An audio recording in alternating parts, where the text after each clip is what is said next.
Halo, selamat pagi semua. Selamat pagi, Bapak.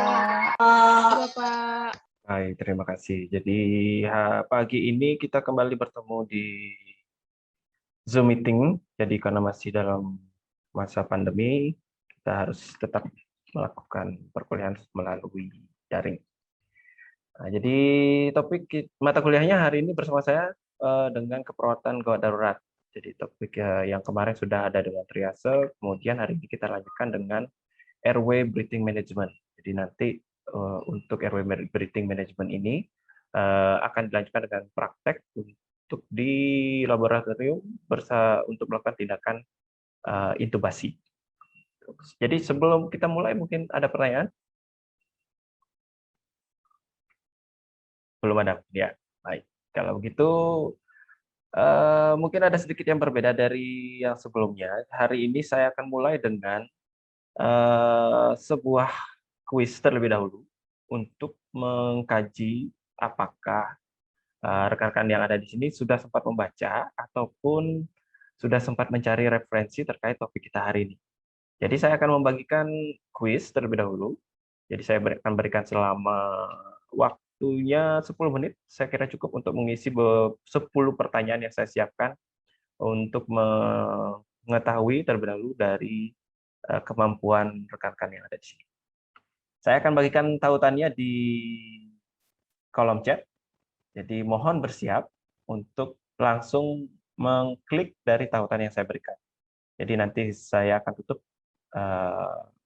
tautannya dalam waktu 10 menit ke depan. Sudah siap ya? Mohon mungkin langsung buka aja kolom chatnya supaya bisa lebih cepat mengisinya. Oke, sudah siap? Saya kirimkan 1, 2, 3. Silakan mengisi waktunya 10 menit. Ini mulai dari 0123 dan akan berakhir di 0133. Silakan.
5 menit lagi ya waktunya. Yang belum silakan dipercepat untuk mengisi. Ini Bapak. Baik, Bapak.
Ada yang sudah selesai?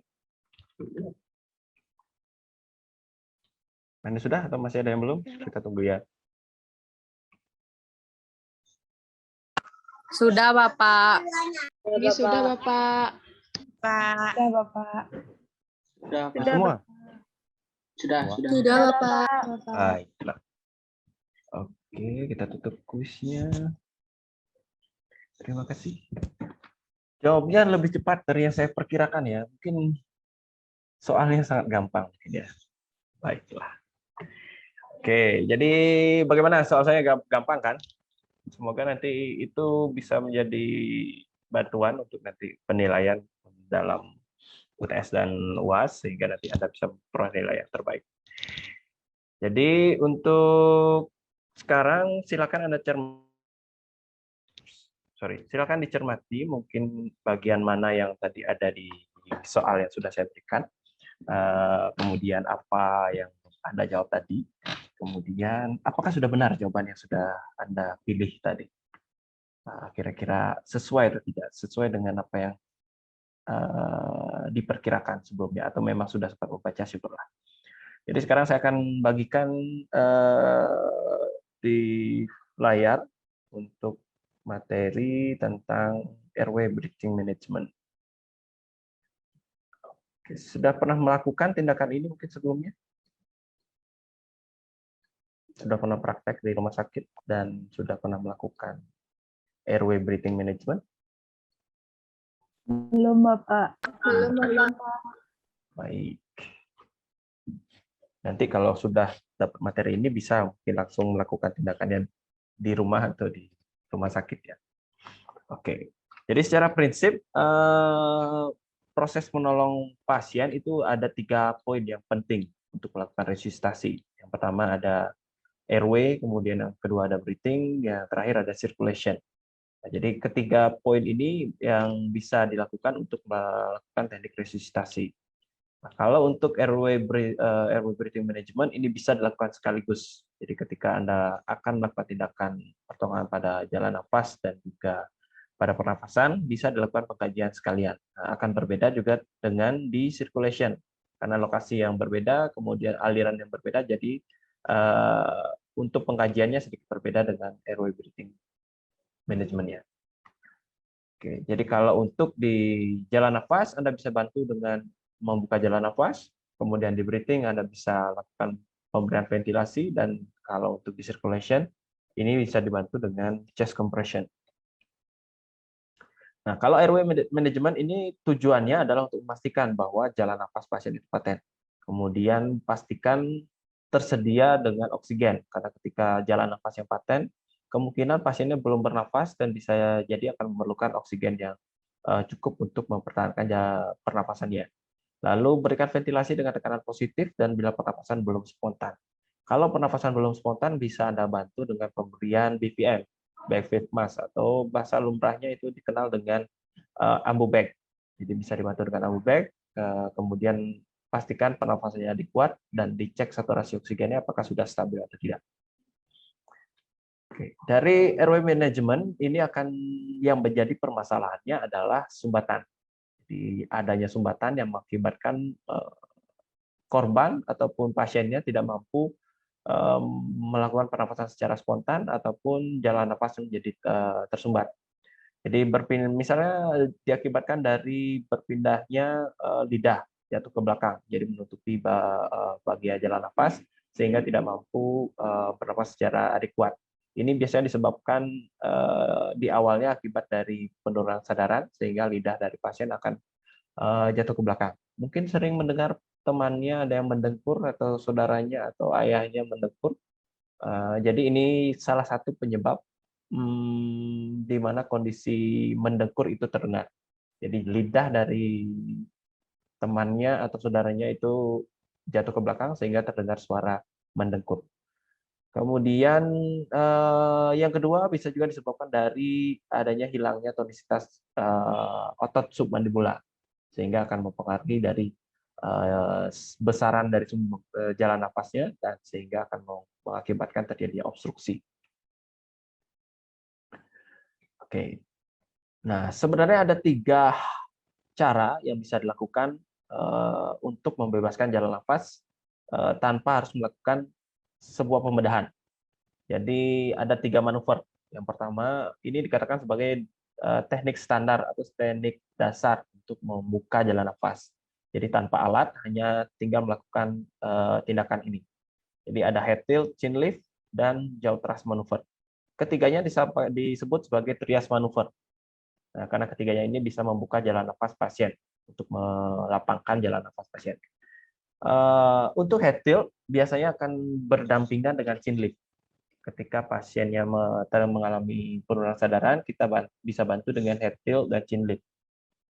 Di head tilt itu penekanan pada penekanan pada dahi, kemudian chin lift mengangkat dagu dari pasiennya. Kemudian yang ketiga ada jaw thrust. Jaw thrust maneuver ini biasanya dilakukan pada pasien yang penurunan kesadaran dan ada indikasi bahwa pasiennya mengalami cedera servikal.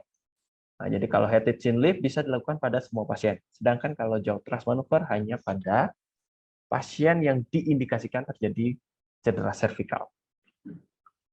Ini gambar untuk head tilt dan chin lift. Head tilt biasanya tangan kiri ada di dahi, kemudian tangan kanan ada di dagu, sehingga nanti bisa lakukan secara bersamaan head tilt dan chin lift membuka jalan nafasnya. Kemudian ini jaw thrust maneuver. Kalau untuk jaw thrust maneuver ini bisa langsung dilakukan dengan kedua tangan, ditempatkan dekat dengan mandibula pasien, lalu diberikan dorongan dan mengangkat ke bagian atas sehingga akan membantu untuk membuka jalan nafas dari pasien. Oke, nah ini untuk masalah-masalah yang sering muncul yang menjadi penyebab obstruksi pada jalan nafas pasiennya. Yang pertama ada gargling. Gargling ini suara berkumur ya. Jadi indikasinya ada suara berkumur. Kemudian ada seperti cairan. Ini bisa disebabkan oleh akumulasi dari makanan atau minuman yang terdapat di dalam jalan nafas. Kemudian cara penanganannya, karena ini bentuknya cairan, jadi bisa dilakukan dengan suction. Tetapi kalau misalkan Anda melakukan pertolongannya di luar rumah sakit, Anda bisa lakukan dengan log roll, memiringkan pasiennya. Jadi dimiringkan ke kiri atau ke kanan, sesuai dengan indikasinya. Misalkan kalau tidak ada cedera di ekstremitasnya, Anda bisa miringkan ke kiri atau ke kanan. Lalu cairannya bisa dikeluarkan mengikuti gaya gravitasi. Nah, bila tidak teratasi, baru akan dilanjutkan dengan airway definitif. Lalu yang kedua, ada obstruksi berupa terdengar snoring atau mengorok. Jadi yang penyebabnya adalah lidahnya jatuh ke belakang seperti tadi di awal. Jadi kalau terdengar suara mengorok, pasiennya bisa ditangani dengan head tilt chin lift, kemudian melakukan sapuan jari untuk mengambil lidahnya. Jadi supaya kembali ke posisinya. Lalu ditambahkan dengan pemasangan OPA atau oropharyngeal airway. Jadi untuk mempertahankan jalan nafasnya pasien bisa ditambahkan dengan OPA oropharyngeal airway agar lidahnya tidak jatuh ke belakang. Tapi kalau OPA yang nggak ada gimana? Anda bisa lakukan dengan memiringkan pasien. Jadi kalau tadi dengan mengorok, tidurnya mengorok, jadi bisa diminta untuk memiring kiri atau miring ke kanan. Nah, jadi kalau miring ke kiri berarti seandainya jatuhnya lidahnya jatuh, bisa dia akan mengikuti gravitasi yaitu ke bagian kanan atau bagian kiri. Nah, sedangkan yang terakhir ada stridor. Stridor itu sumbatan anatomis, jadi bisa disebabkan dari adanya trauma, edema laring, ataupun fraktur pada laring sehingga terdapat penyempitan jalan nafas atau obstruksi jalan nafas. Nah, satu-satunya cara yaitu dengan penanganan melalui tindakan airway definitif. Oke, sejauh ini mungkin ada pertanyaan? Adakah? Mohon izin bertanya, Bapak. Oke, boleh.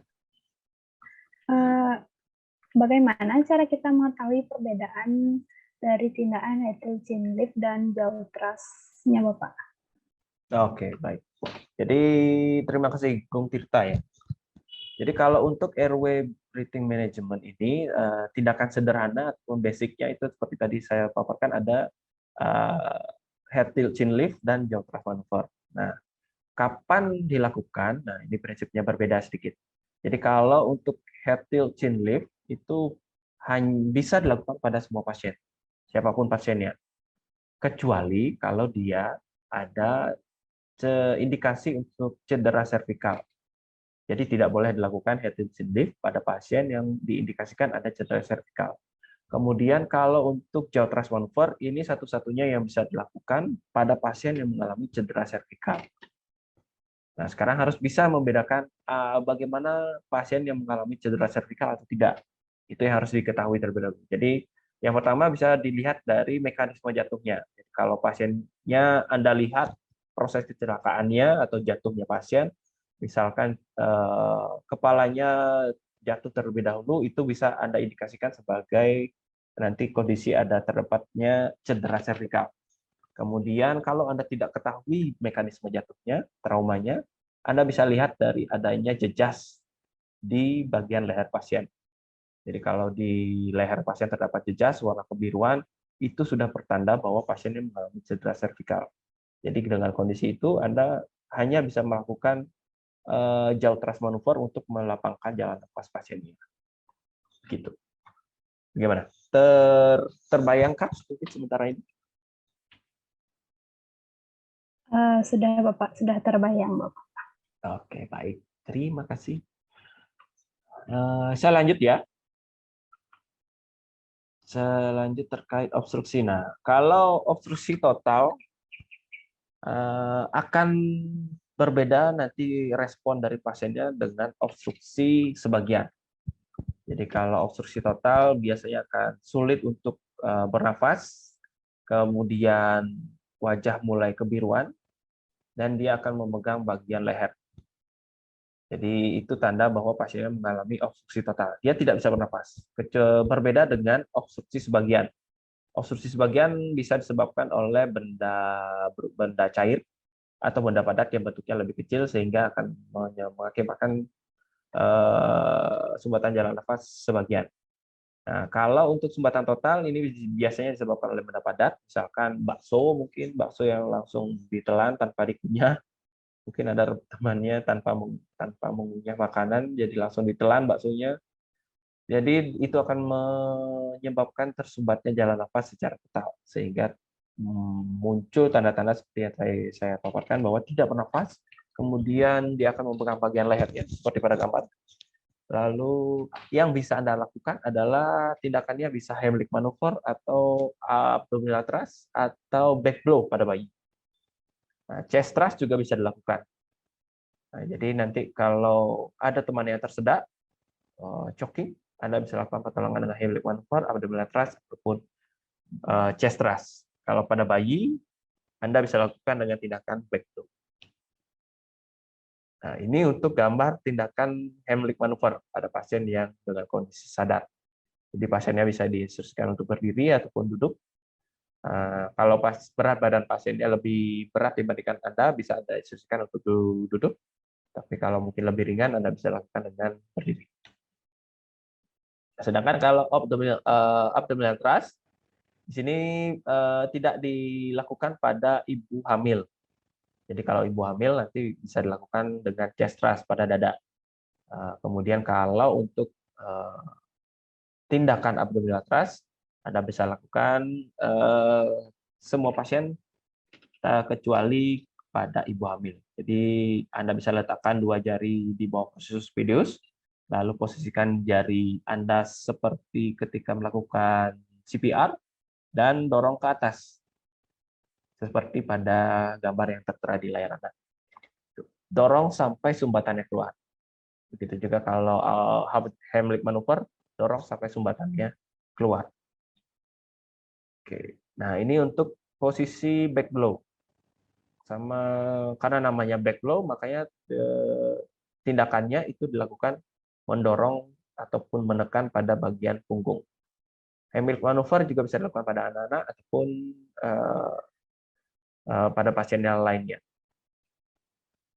Nah, kita lanjut ke airway device. Nah, tadi untuk pasien yang mengalami sumbatan jalan nafas akibat jatuhnya lidah ke belakang, itu bisa dibantu dengan oropharyngeal airway untuk melapangkan jalan nafasnya. Selain itu, ada juga nasopharyngeal airway. Nah, seperti namanya, nasopharyngeal, berarti dia akan masuk melalui hidung sampai pada paring Anda, pada paring pasiennya. Di oropharyngeal airway bisa dilakukan kalau yang paling lumrah itu dilakukan ya menggunakan OPA, atau kalau mungkin mandibulanya mengalami fraktur jadi tidak mungkin dilakukan pemasangan OPA, bisa melalui nasopharyngeal airway. Sudah pernah ketemu OPA? Jadi oropharyngeal airway ada bahannya dari plastik dan ada bahannya dari stainless. Tapi yang sekarang yang lebih sering ditemukan itu berbahan dasar plastik. Jadi lebih murah dan juga praktis dibersihkan. Ini gambarnya ya. Sudah pernah ketemu OPA, oropharyngeal airway? Sudah, Pak. Sudah pernah pakai ya? Pakai ke pasiennya maksudnya, jangan pakai sendiri. Sudah lihatnya. Oh, sudah lihat. Baik. Jadi kalau OPA biasanya dipasangkan pada pasien yang mengalami penurunan kesadaran. Jadi kalau dia masih sadar, sulit untuk dilakukan pemasangan karena dia kecenderungan akan mengalami reflux. Oke, teknik pemasangannya. Jadi pastikan bersih terlebih dahulu dari alat-alat yang akan digunakan. Jadi setelahnya siapkan untuk ukuran yang tepat. Jadi ukur terlebih dahulu yang mana OPA yang tepat digunakan pada pasiennya. Ukurnya mulai dari ujung mulut sampai ke bawah telinga dari pasiennya. Dari ujung mulut sampai ke bawah telinga, nanti Anda ukur yang mana kira-kira pas untuk dilakukan pada pasiennya. Lalu setelah mendapatkan ukuran yang pas, Anda buka mulut pasien dengan cross finger, dibuka mulutnya, kemudian Anda tempelkan terbalik terlebih dahulu, lengkungnya menghadap ke atas, tempel di palatum pasiennya. Tempelkan, lalu putar 180 derajat sambil memasukkan ke dalam mulut pasien. Ya, terbayang kira-kira ya. Nanti kita akan lakukan pergantian nanti ya di laboratorium sesuai dengan protokol kesehatan, nanti akan kita bagi teman-temannya untuk bisa melakukan tindakan ini di laboratorium. Tentu setelah itu kita akan juga lakukan untuk pemasangan dari ETT, endotracheal tube, terkait tindakan intubasi juga. Oke, ini malposisi untuk pemasangan OPA. Jadi malah dia menutupi jalan nafas, lidahnya masih tertutup. Nah, jadi pastikan lapangkan terlebih dahulu, baru Anda pasangkan orofaringal airway-nya. Nah, kalau nasofaringal airway berarti dia masuk melalui hidung. Jadi dari hidung dimasukkan sampai di paring pasien. Jadi kalau untuk nasofaringal airway ini memerlukan bantuan gel sedikit untuk memudahkan masuknya ke paring pasien. Jadi kalau untuk OPA dia tidak perlu gel, tetapi kalau untuk nasofaringal airway bisa dibantu dengan gel. Nah, ini ya, lumasi terlebih dahulu dengan jelly, lalu putar bisa searah jarum jam ataupun sebaliknya, lalu dipastikan posisi kepala pasien itu ekstensi sampai hiperekstensi sesuai dengan kebutuhan ya, baru akan lebih mudah untuk masuk ke paringnya. Oke.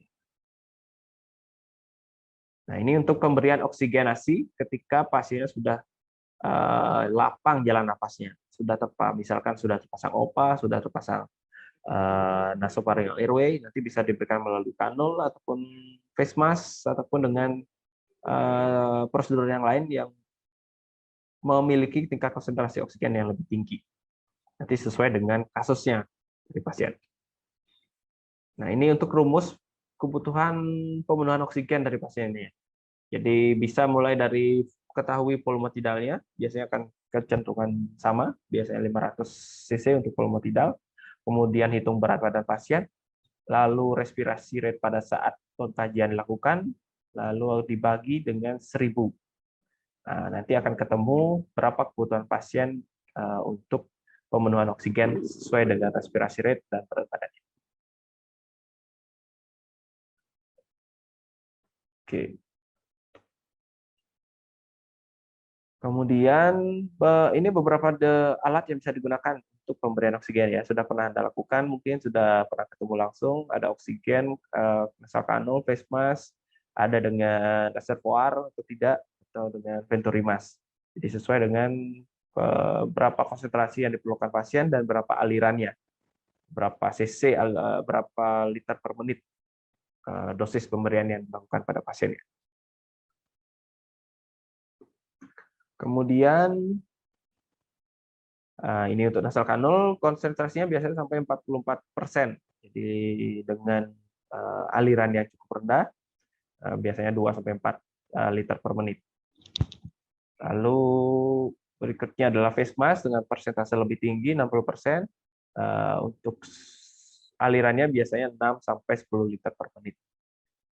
Lalu ini untuk face mask dengan reservoir, konsentrasinya jauh lebih tinggi, bisa mencapai 100%. Jadi alirannya nanti bisa sesuaikan mulai dari 6-10 liter. Tetapi tentunya akan berbeda seperti yang tadi dengan face mask tanpa reservoir. Di konsentrasinya akan lebih tinggi di face mask dengan reservoir. Oke. Kita lanjut untuk ke ventilasi ke pasiennya. Jadi pemberian breathing itu bisa dilakukan dengan mode to mode, mode to nose atau mode to mask, atau bisa menggunakan BVM, back valve mask. Jadi kalau sekarang sudah tidak direkomendasikan mode to mode. Jadi pertolongan pasien kalau misalnya di sinetron gitu kan sering bantuan nafas lewat mulut. Tapi sekarang sudah tidak direkomendasikan karena ditakutkan terdapat transmisi dari bakteri atau penyakit, apalagi sekarang dengan kondisi COVID, tentu sangat tidak dianjurkan untuk melakukan mode to mode atau mode to nose. Kemudian mode to mask dalam kondisi pandemi juga tidak disarankan. Nah, jadi sebaiknya bisa menggunakan BVM untuk memberikan ventilasi ke pasiennya. Nah, kalaupun pasiennya perlu dilakukan tindakan CPR, jadi yang cukup dilakukan adalah kompresi saja. Ini alat yang mungkin bisa digunakan untuk pemberian bantuan nafas melalui ventilasi. Kemudian ini untuk mode to mask. Lalu berikutnya bisa menggunakan BVM. Nah, ini gambarnya, back valve mask. Jadi akan lebih efektif ketika BVM dilakukan dengan 2 orang. Jadi satu untuk menekan pada bagian masknya, kemudian satu untuk memberikan kompresi agar sesuai dengan kebutuhan dari pasiennya. Oke, sekarang kita masuk ke intubasi. Jadi karena intubasi ini termasuk dalam tindakan yang definitif, RW definitif. Jadi kalau perawat sebenarnya sudah bisa tetap melakukan tindakan ini. Nah, hanya saja dalam konteks bahwa dalam kondisi gawat darurat. Nah, kalau tidak kondisi gawat darurat, itu sebaiknya tetap dilakukan oleh dokter. Nah, jadi kalau memang kondisinya gawat darurat, misalkan tidak ada dokter di tempat, ataupun dokternya belum memiliki pengalaman untuk melakukan pemasangan intubasi atau ETT, jadi bisa Anda lakukan dalam konteks bahwa masih dalam areal kegawat daruratan, pasiennya memerlukan bantuan lebih cepat. Nah, ini ada beberapa indikasi kapan dilakukan pemberian ETT. Jadi pasiennya mengalami cardiac arrest, kemudian pasiennya untuk memerlukan tindakan pembedahan, jadi perlu dilakukan intubasi untuk menstabilkan dari nafas dan jalan nafasnya, sehingga perlu dilakukan pemasangan ETT. Karena pasien, apalagi pasien dengan penurunan kesadaran, bisa dibantu dengan pemasangan ETT.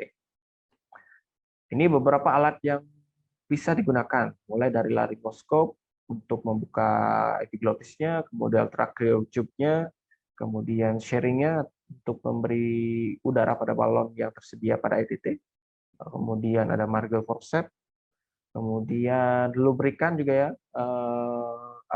jelly untuk melumaskan ETT agar bisa lebih mudah masuk ke jalan nafas pasien. Nah, ini adalah laryngoskop.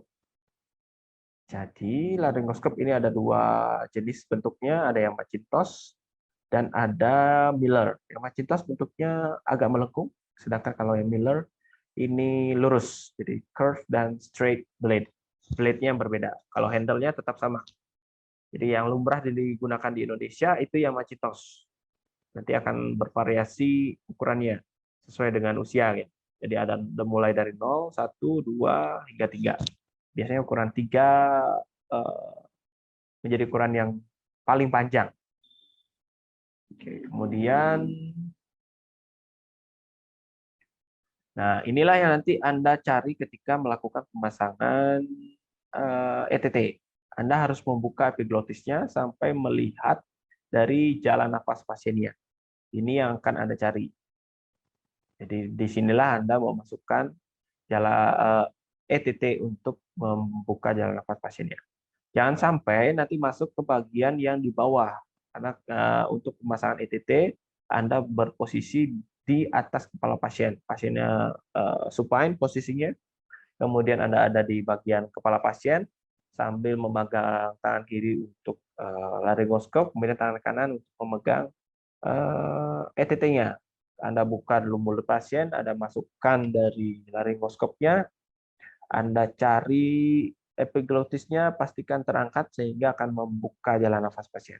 Baru ketika terlihat, baru Anda akan masukkan ETT.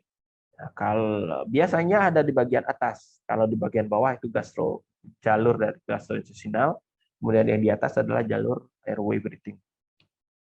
Nah, ini akan terlihat ya. Inilah yang Anda cari, angkat epiglottisnya, baru akan terlihat jalan nafas pasien. Kalau di pantum, pengalamannya sih lebih mudah di pasien, karena kalau di pasien, dia kecenderungan lebih lentur, apalagi pasiennya sudah diturunkan kesadarannya, ataupun pasien yang mengalami penurunan kesadaran, ataupun bisa dibantu dengan relaksan, supaya lebih mudah untuk membuka jalan nafasnya. Gitu. Kalau di pantum, ya kecenderungan bahannya karena karet lebih keras dibandingkan di pasien. Nah, ini untuk menentukan posisi laringnya, apakah sudah lurus atau tidak, atau masih ada sumbatan atau tidak. Nah, ini beberapa keuntungan untuk tindakan dari intubasi. Jadi ini akan memudahkan untuk melakukan aspirasi, kemudian ventilasi oksigen juga akan lebih lancar, lalu mencegah terjadi reflux seandainya pasiennya mengalami penurunan kesadaran ataupun nanti pasiennya mengalami batuk, jadi tidak akan terjadi reflux. Oke, ini indikasinya juga sudah. Kita lanjut. Ada beberapa komplikasi mungkin ya. Jadi kalau kesalahan teknik dalam pemasangan, pasiennya bisa sampai patah giginya. Kalau dalam membuka jalan nafas pasien, perawat ataupun dokternya terlalu menekan pada bagian gigi sehingga bisa menyebabkan patah pada gigi pasien. Gitu. Jadi efek yang lain, komplikasi yang lain juga bisa muncul vomiting, muntah pada pasiennya karena mungkin masih sadar, masih otot-otot rangsangan terhadap refleks untuk muntahnya masih aktif sehingga bisa muncul muntah. Oke, ini gambar untuk ETT. Ya, ada bagian balonnya, kemudian ada bagian tube-nya di dalamnya. Jadi ini yang nanti akan masuk ke jalan nafas pasien dan akan membantu untuk memberikan jalan nafas yang paten. Oke, setelah terpasang dengan ETT, jadi pasiennya bisa ETT-nya dikoneksikan ke BVM atau bisa juga langsung ke ventilator, tergantung nanti prosedur tindakan yang mana akan dilakukan. Jadi bisa ke ventilator atau ke BVM. Jadi kalau di UGD biasanya masih tetap dengan pemasangan BVM. Tapi nanti setelah di intensive care baru akan diikuti dengan pemasangan ventilator. Nah, ini untuk LMA atau laryngeal mass airway, jadi dia akan masuk melalui mulut sampai ke laring pasien. Jadi bahan ini berdasar plastik juga. Kemudian dia akan membentuk seluruhan dari faring. Jadi kalau untuk LMA di sini tanpa menggunakan laryngoskop sehingga kecenderungan akan lebih mudah. Tetapi walaupun dikatakan lebih mudah, akan juga tetap memerlukan pengalaman dalam melakukan tindakan. Kemudian,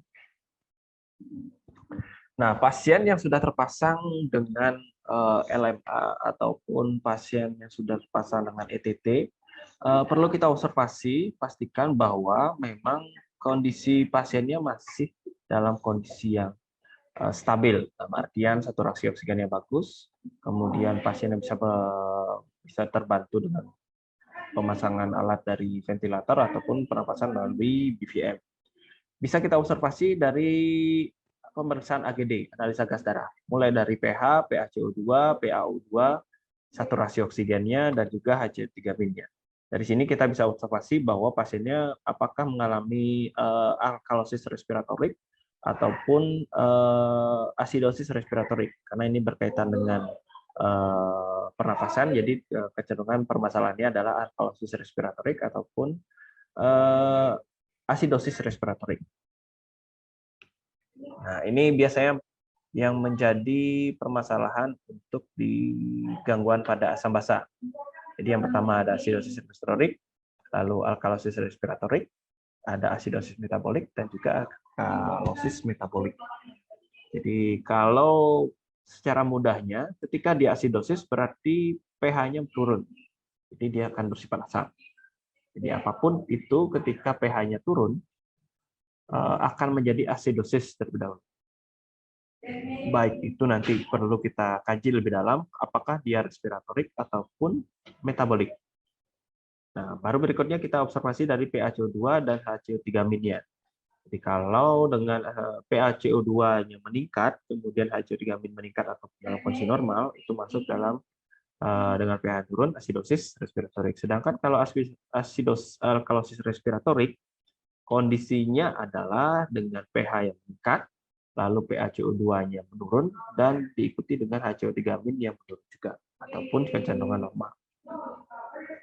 Nah, ini skema yang mungkin memudahkan Anda untuk mengidentifikasi bahwa kapan pasien mengalami alkalosis respiratorik ataupun metabolik, dan kapan sebaliknya asidosis respiratorik ataupun metabolik.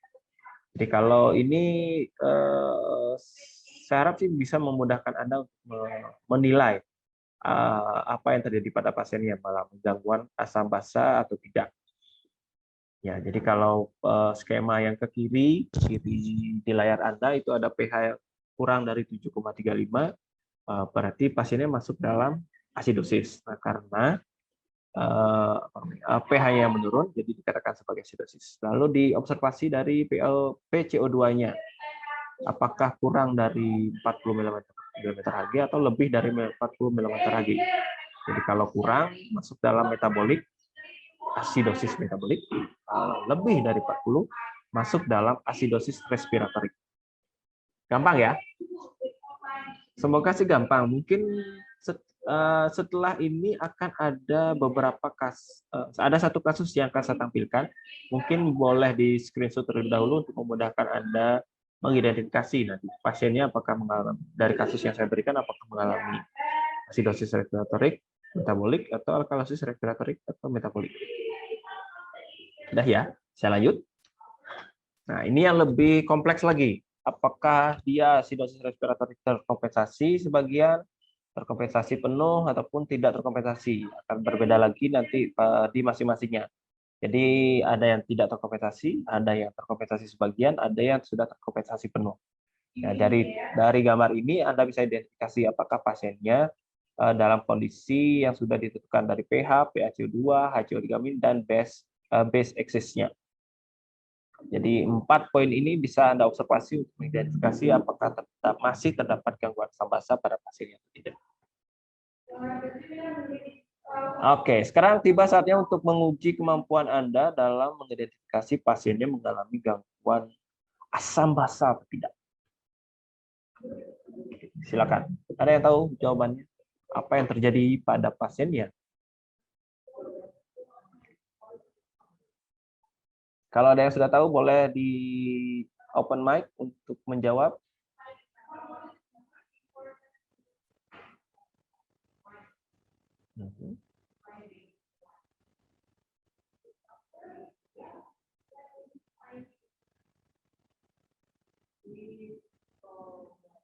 Setidaknya ini akan Mika. Ya, silakan Mika. Itu pasiennya dia mengalami respirator. Mengalami asidosis respiratorik. Oke, saya tampung jawabannya. Terima kasih Mika. Lalu satu lagi mungkin. Saya Bapak. Pak Emma, silakan Emma. Menurut saya ini pasiennya mengalami alkalosis respiratorik, Bapak. Alkalosis respiratorik. Baik, itu pendapat dari Emma. Tadi Mika asidosis metabolik. Asidosis respiratorik. Oke, baik. Lalu kalau Emma alkalosis respiratorik. Baik. Sudah ada jawaban yang berbeda, saya rasa cukup ya. Jadi sekarang kita tinggal lihat jawabannya saturasi oksigen. Ya, tapi itu sudah cukup lah untuk mengidentifikasi. Jadi kita lihat pH-nya naik ya. Naik artinya mengalami alkalosis. Alkalosis, Bapak. Iya, betul, Gemia. Jadi mengalami alkalosis. Jadi poinnya di sini ya, pastikan mengetahui kapan dia naik, kapan dia turun. 7,35 sampai 7,45. Jika lebih dari itu, berarti sudah dikatakan naik. Baru berlanjut ke berikutnya. PaO2-nya dalam kategori normal. PaCO2-nya yang turun. Lalu HCO3-nya normal. Base excess-nya juga naik. Saturasi oksigennya normal. Jadi pilihannya adalah alkalosis respiratorik. Tentu karena masalah topiknya kita kan respirasi, jadi pasti masalahnya munculnya di respirasi. Jadi karena pH-nya naik, alkalosis respiratorik. Jadi PaCO2-nya yang turun, kemudian diikuti dengan base excess-nya juga meningkat. Jadi ini bisa menjadi indikator untuk penentuan bahwa pasiennya mengalami alkalosis respiratorik. Semoga mudah ya. Nanti saya akan bagikan juga materi terkait penentuan gangguan asam basa ini supaya bisa Anda pelajari lebih lanjut kapan dia mengalami gangguan asam basa atau tidak sama sekali. Oke, saya kira cukup latihan ya, Pak. Oke, slide terakhir. Terima kasih. Thank you sudah tampil, berarti slide-nya sudah habis. Jadi mungkin sekarang sesi tanya jawab. Ada yang mau bertanya mungkin?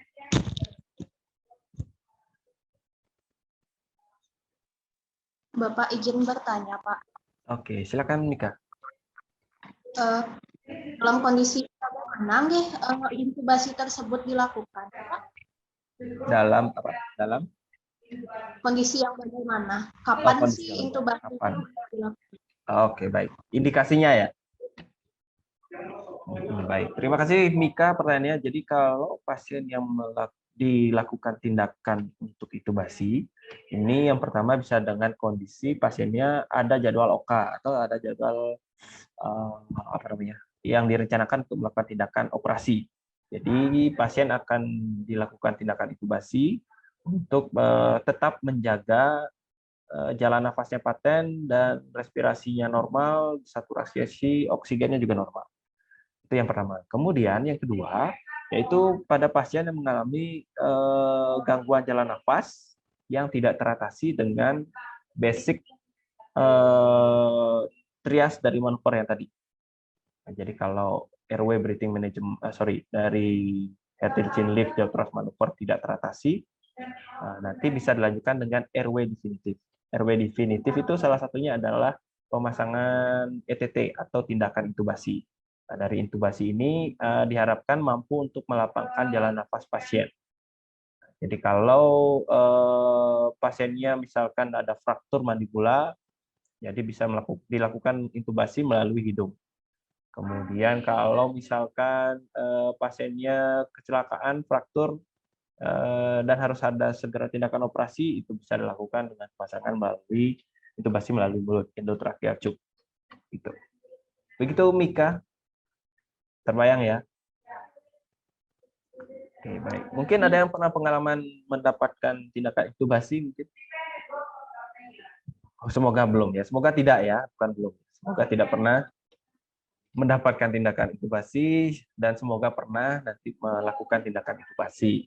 Jadi nanti kita lakukan terlebih dahulu di laboratorium supaya Anda punya skill untuk melakukan nanti tindakannya pada pasien. Oke, mungkin ada pertanyaan lain?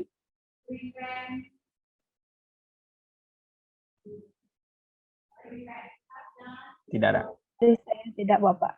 Tidak, baik. Yang lain? Sudah cukup, Bapak. Oke, Dari saya tidak ada, Bapak. Cukup, Bapak. baik, terima kasih. Sepertinya sangat mengerti berarti ya. Karena sebentar lagi kita akan masuk ke kuis kalau gitu. Kalau memang sudah tidak ada pertanyaan, kita lanjutkan dengan kuis yang tadi. Apakah sudah mampu untuk mengambil intisari dari pertemuan kita hari ini? Semoga masih ingat pertanyaannya dan semoga akhirnya bertemu jawaban yang benar atau yang sesuai seperti yang diharapkan nanti di jawaban masing-masing pertanyaannya.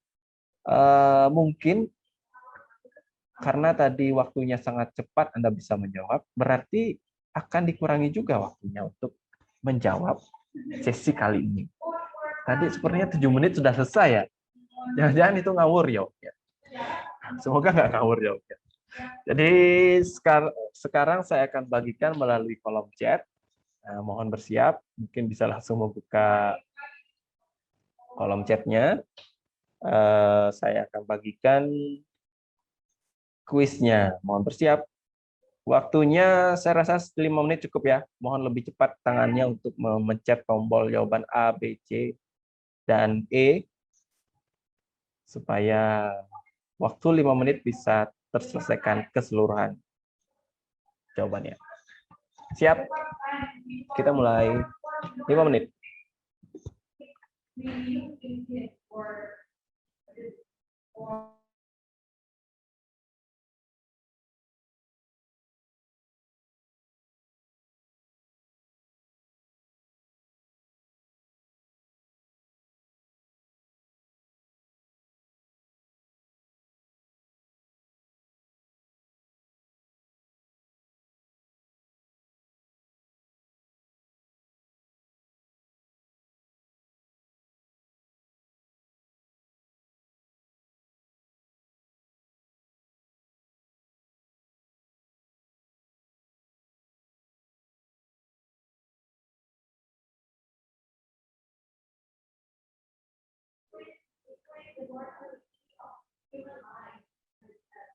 Karisma terlempar mungkin tadi ya. Silakan dijawab kuisnya ya, Karisma. Sudah ada di kolom chat.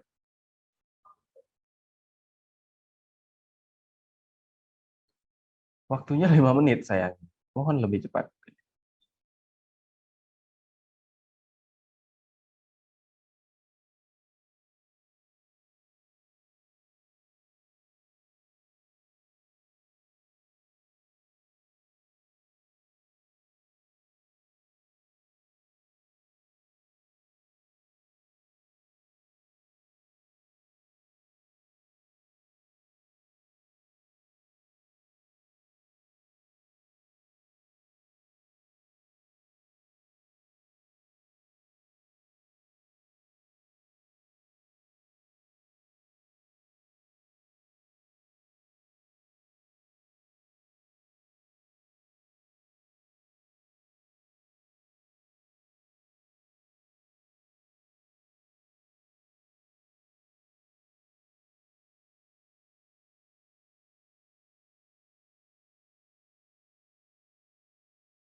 Dua menit lagi.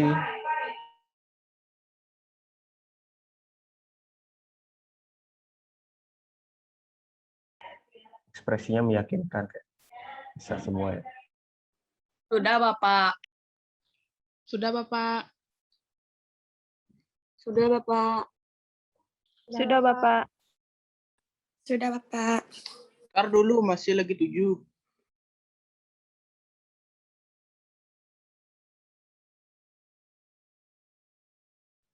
Ya, tenang aja, Gong. Masih waktunya apa nih? 2 menit.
Oke, waktunya habis.